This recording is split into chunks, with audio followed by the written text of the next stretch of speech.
Broadway, listen to the Broadway beat. Broadway makes you wanna move your feet. Everybody's tapping into everything that's happening on Broadway beats. Broadway beats. Broadway beats. Broadway beat.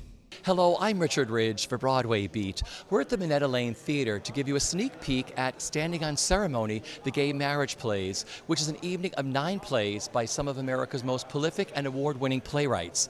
Under the direction of Stuart Ross and featuring a rotating cast, it'll open on November 13th. Mom? Mom? Where are you? Are you okay, Mom? Michael? Mom?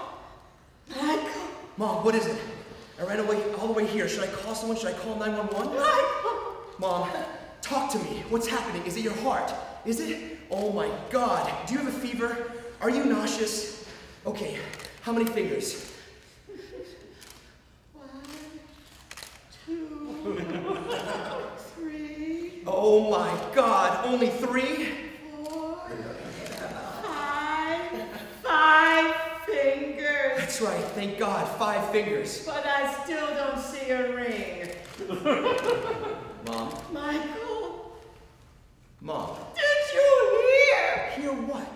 This afternoon, gay marriage, it passed the state legislature. Now you can get married. Mom?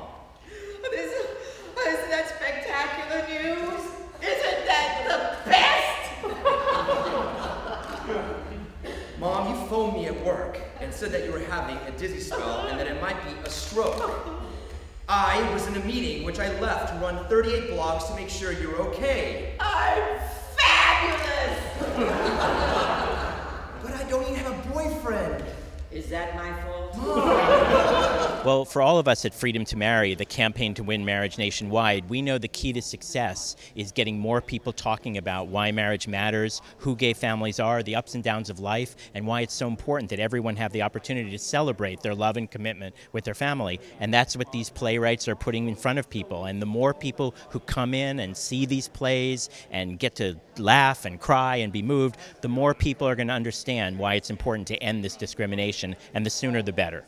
Now, part of the proceeds and the tickets from this will go to your organization? That's correct, and we're really looking forward to the money and the support, but we're also looking forward to people getting engaged in the conversation. There's no marriage without engagement. The more we engage in conversation with other people, the more we get them to support the Freedom to Marry and help other states follow New York's lead in doing the right thing for all families. Talk about what's happening opening night. Well, opening night, there's going to be this giant presentation of these amazing playwrights and the extraordinary cast and the celebration, and it's going to be broadcast around the world. And the hope is that we're going to have many, many people signing up and plugging in to connect with the plays, to spread the word, but even more importantly, to connect with the conversation and help move their neighbors to support of the Freedom to Marry. I had seen a benefit of it 2 years ago, a little over 2 years, and I went to Brian Schnipper, who created it. I said, "What are your plans after this?" And he said, "Well, we really don't know." I said, "If I can help you get it to New York, you know, I'd love to." And we had dinner, and then I made 2 calls, and New York did a workshop. Said, "Yeah, we could do it as our benefit." So about a year and a half ago, we did it as a benefit with 40 people, and I think 14 plays. We added some more plays from here, and it was a whole event with ushers and a host and drag and a string quartet and a big reception and a bridal registry. It was great. And my first thought when I saw the show was Joan Stein. Literally, it was the first thought. And she was there, and I said, "Joan, we could do this with 6 people. I think it would be great." And so we started working on it right away. And workshopped it out in LA and worked with the Gay and Lesbian Center and other people in different groups and created the show. Do you know what it's like for me? Do you have any idea? I am a liberal Jewish Democrat. I teach political science at NYU, and all of my friends, when they heard the news about the vote, everyone called. They all wanted to know, so when is Michael getting married? Why would they call? Everyone knows I'm single. Not everyone. What did you do? Nothing. What did you both of us. I mean, fine, you're gay, but it's not enough anymore. You know, Karen Calhoun, who teaches English Lit, last week her son got married on the beach in Provincetown. It was so beautiful. Both of the men were wearing black pants and open-collared white shirts. And they looked like waiters. The rabbi kept asking them for more bread. Well, you know Madeline Melvin, with the identical twin lesbian daughters, last month in New Hampshire, they had a double ring ceremony because they met another pair of identical twin lesbians. The event was staged as a benefit in California and was an enormous success there. So New York Theater Workshop mounted a similar benefit here in New York and asked me to write a short piece. And now all of a sudden it's had a successful run for a year in LA, and it's headed to the Minetta Lane, and it's going to be broadcast nationally. And it's the easiest route to production any one of my plays has ever had. So tell me the importance of this and what it's going to mean to the country. I hope that it opens up and continues the dialogue about gay marriage. I think since we're all in New York and we just passed it, there's a danger that we get complacent. And yet, my husband David and I, whenever we travel, our first question is, are we legal in this state? And it's still an enormous nationwide question, and it is a question of basic civil rights. So I hope that these plays stimulate people to think about the issues in ways that they haven't. It's a complicated issue, and what's great is we have 9 very diverse voices talking about it. And even opinions that may not match our own are represented very fully in the plays. So I think it's a nice ideological workout for anyone, no matter your predisposition on gay marriage. Well, I got a call from Joan Stein, one of our wonderful team of producers, and it was a thrilling opportunity just because I was so honored to be part of this group of playwrights, of people like Moises Kaufman and Doug Wright and Jordan Harrison. So I figure I can't go wrong, and I can always crouch behind them. But beyond that, I love writing shorter pieces, and there's very little opportunity to present that kind of work, and there just aren't that many theaters performing it.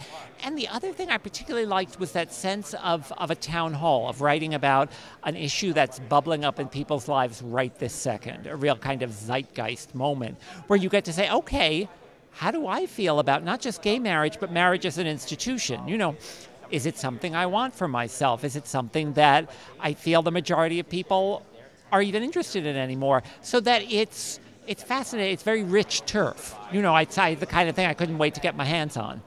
And talk about your cast. Oh my Lord, there's such wonderful. Harriet Harris, who is one of my oldest and dearest friends, and someone who I would write till the end of my days for, because we're in the Minetta Lane Theater where I met Harriet when we did Jeffrey together. So it's a very sort of wonderfully nostalgic occasion. But Harriet she makes you look so good. And today we had Harriet and Mark Consuelos, who was wonderful. And Polly Draper's going to be part of the initial cast, and Craig Bierko. I mean, these are just top flight people. So I think that's also a treat for the audience to get that kind of high-powered group. Both as writers and as actors. So, you know, what's not to love? Mother, what did you do? Nothing. Okay, please, I am begging you, please try to understand.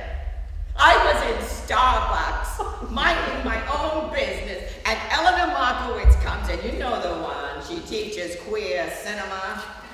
Even though she's not gay. Exactly. She just does it to show off, to prove that she's got the gayest life ever. She calls her husband Sidney. She calls him her partner. And she's always showing me the pictures of the two of them, both dressed as sailors. She says it's very homoerotic in the tradition of Jean Genet. And I told her, no, it is ridiculous in the tradition of anything goes. Well, I'm excited on several different accounts. Number one is, as you remember, Minetta Lane is where Gross Indecency took place, so it feels like a coming home of sorts. Number two, there's something really beautiful about all of these writers coming together and writing short plays to make an evening about, you know, something that is so relevant. And what's interesting is when you sit through the whole evening, of course, all the plays are about marriage equality, but there's such different takes that you really get to see it's a slice of America more than it is about one specific issue. It's about the lives of these people at this moment in time, and that's very exciting. You have one of your plays in here too, right? Yes, yes, yes. Can you tell us about your play? Yes, my play is called London Mosquitoes, and it's a eulogy delivered by a 70-year-old man about the man that he's lived with for 50 years. And it's about this thing of, now that gay marriage is possible, what happens to people who have been 50 years together without having been married? Do they get married? Do they not get married? If they get married now, what does it say about all the time that they were together before? So one of them says, I always thought I was married to you, regardless of what was happening. So it's a little bit about that, but also about how do we, as a minority, record a history of a majority. And, if you're with somebody for 50 years in America, you have recorded, you have witnessed at least a great deal of change. So it's about that. It's called The Revision, and it takes place on the morning of the wedding ceremony between two guys, and one of them has been tirelessly revising their vows through the night, and he reads it to his partner, and his partner starts revising it to reflect the rights the gay people actually have when they have something less than marriage. So the vows turn from for better or worse into, as allowed by our separate social security accounts, it turns into this sort of legalese. And so it was my way of just attacking the issue of what happens when we accept less than marriage. The idea that separate can never be equal, I suppose, is what I was trying to explore. Tell me what it means to be a part of this evening. I'm just so honored to be the rookie of this incredible group. I mean, when I was growing up, a Paul Rudnick movie was pretty much the only place where I could find a gay person in my life, So I'm just completely jazzed to be among these sort of elder statesmen of theater, But Tuesday was the last straw because she shows me pictures of her son Oscar's honeymoon. And no, they named him Oscar Wilde just to be sure he'd be gay. So his name is Oscar Wilde Markowitz? Oscar Wilde, Walt Whitman, Michelangelo Markowitz. Oh my God. And so she shows me one picture after another. Here's Oscar and his husband in front of Stonewall. Here's Oscar and his husband at the revival of the Normal Heart. Here's Oscar and his husband making one of those It Gets Better videos. They were surrounded by hundreds of wedding gifts. And Oscar looks right into the camera and says, if you're being bullied in middle school, don't worry, because it gets better. And his husband says, and you get stemware. I think it's hugely important. I'm really proud that in New York State that gay marriage was passed, but there's still 44 states that don't have that as law, and I think everyone should have equal rights. And listen, the playwrights that have been assembled to do this are amazing. I was saying that they probably shouldn't all be in the same room because it's pretty dangerous in case something happens. All that talent, but the pieces are really beautiful. They're funny, they're poignant, and I think it's good to get the awareness out there. I started doing the standing on ceremony in LA when they were doing them as benefits, and I've worked with Paul Rudnick a number of times, and I adore Paul, and so that was and I've known Joan forever, and I know Stuart Ross too. So Joan called and said, would you come and do this? Because they were rotating every week then, I think, and I thought, oh yeah, this is a great thing. And I was a ring bearer at my friend Joe Keenan and Jerry Bernardi's wedding, and then later in the run I got to do one of Joe's pieces, which was really fun to do too. But their wedding was so touching to me, and I've been to not very many weddings, but they've been together forever, and to see what amazing joy and relief and fulfillment they had about being able to actually marry in front of Joe's mother and a very small group of friends, and they usually throw huge parties, but it was a very sweet ceremony, and everybody, except for Joe and Jerry, cried throughout because it was just so powerful and beautiful. And that was one of the happiest days of my life, to be able to witness that. And I thought everybody should be able to marry that wants to marry. So I had felt that before, and then when I got to do this, I thought, oh gee, I got to do more than just make a donation to something. I can donate what I think I can do. Anybody can give, some money to a cause, but I thought this is something I can bring, and I was honored that they wanted me to. So. I found this picture of a male model, and I photoshopped the two of you. Which Vilma? He's gorgeous. The Dolce & Gabbana ads. Oh my God, the guy with the chest and the abs and the tiny white babies? Of course. In the photo, in our wedding picture, is he wearing the tiny white bathing suit? You both are. What? For the picture of you, I used your head, but I photoshopped the body of that actor, the one who's playing the superhero. Batman? No. Captain America? No. Superman? Yes! Which Superman? The new one. Oh my God! So, in this Sunday Times, You were going to be the featured couple, half the page. I'm going to be marrying a heart surgeon named Todd Grodorf Goodman, who looks like the Dolce & Gabbana guy. And I'm going to have the body of the new Superman, and we're both going to be wearing little white Speedos. Yes!